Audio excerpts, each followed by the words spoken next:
നിയമസഭാ തെരഞ്ഞെടുപ്പിൽ ജില്ലയിലെ എല്ലാ പോളിംഗ് സ്റ്റേഷനുകളിലും വെബ്കാസ്റ്റിംഗ് ക്യാമറ സംവിധാനം ഏർപ്പെടുത്തുമെന്നും ആദ്യമായിട്ടാണ് ജില്ലയിൽ തെരഞ്ഞെടുപ്പിൽ ഇത്തരത്തിൽ ഒരു നിരീക്ഷണ സംവിധാനം ഏർപ്പെടുത്തുന്നതെന്നും ജില്ലാ കളക്ടർ കെ ഇമ്പശേഖർ പറഞ്ഞു. നിഷ്പക്ഷവും നിയമപരവുമായ തെരഞ്ഞെടുപ്പിന് ജില്ല പൂർണ്ണ സജ്ജമാണെന്നും ജില്ലയുടെ 59ാമത് കളക്ടറായി ചുമതലയേറ്റ അദ്ദേഹം പറഞ്ഞു.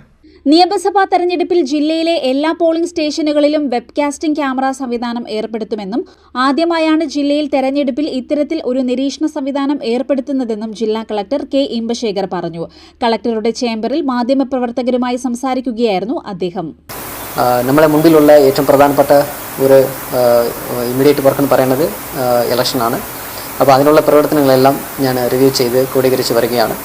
അപ്പോൾ അതുമായിട്ടുള്ള നല്ല ഒരു നിഷ്പക്ഷമായും നിയമപരമായും ഒരു ഇലക്ഷൻ നടത്താൻ നമ്മൾ എല്ലാ പ്ലാനും ചെയ്തിട്ടുണ്ട്. ഇന്ന് പൊളിറ്റിക്കൽ പാർട്ടീസിൻ്റെ വിവിധ പൊളിറ്റിക്കൽ പാർട്ടി അംഗങ്ങളുടെ മീറ്റിംഗ് എടുത്തിട്ടുണ്ടായിരുന്നു. അതേപോലെ സെക്ടർ ഓഫീസർമാരുടെ മീറ്റിംഗ് എടുത്തിട്ടുണ്ടായിരുന്നു. അതേപോലെ നോഡൽ ഓഫീസർമാരുടെ മീറ്റിംഗ് എടുത്തു കഴിഞ്ഞു. നമ്മുടെ ജില്ലയിൽ ഇലക്ഷൻ ഒബ്സർവ് ചെയ്യാൻ വേണ്ടിയിട്ടുള്ള ഒബ്സർവർമാർ എത്തിച്ചേർന്നിട്ടുണ്ട്. അവരുടെ മീറ്റിംഗ് ഇന്ന് നടക്കുകയാണ്.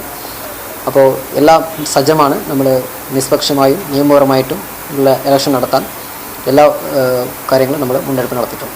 ജില്ലയിൽ ആകെ 1898 പോളിംഗ് സ്റ്റേഷനുകളാണുള്ളത്.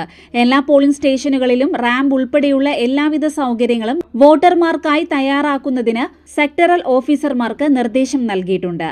നിയമസഭാ തെരഞ്ഞെടുപ്പുമായി ബന്ധപ്പെട്ട പ്രവർത്തനങ്ങളുടെ എല്ലാം പുരോഗതി വിലയിരുത്തിയതായും നിഷ്പക്ഷവും നിയമപരവുമായ തെരഞ്ഞെടുപ്പിന് ജില്ല പൂർണ്ണ സജ്ജമാണെന്നും ജില്ലയുടെ 59ാമത് കളക്ടറായി ചുമതലയേറ്റ അദ്ദേഹം പറഞ്ഞു. തെരഞ്ഞെടുപ്പിന്റെ സുഗമമായ നടത്തിപ്പിന് മാധ്യമങ്ങൾക്ക് വലിയൊരു പങ്കുണ്ടെന്നും മാധ്യമങ്ങളുടെ സഹകരണം ഉണ്ടാകണമെന്നും കളക്ടർ അഭ്യർത്ഥിച്ചു. രാഷ്ട്രീയ പാർട്ടി പ്രതിനിധികൾ, സെക്ടറൽ ഓഫീസർമാർ, നോഡൽ ഓഫീസർമാർ എന്നിവരുടെ യോഗങ്ങൾ ചേർന്ന് തെരഞ്ഞെടുപ്പിന് ആവശ്യമായ നടപടികൾ സ്വീകരിച്ചിട്ടുണ്ട്. തെരഞ്ഞെടുപ്പ് നിരീക്ഷകർ ജില്ലയിൽ എത്തിച്ചേർന്നിട്ടുണ്ടെന്നും അദ്ദേഹം പറഞ്ഞു. 2026 ഫെബ്രുവരി 21 വരെയുള്ള കണക്കനുസരിച്ച് ജില്ലയിൽ ആകെ 16,70,847 വോട്ടർമാരാണുള്ളതെന്നും കളക്ടർ പറഞ്ഞു. സിഡിനെറ്റ് ന്യൂസ്, കായംകുളം.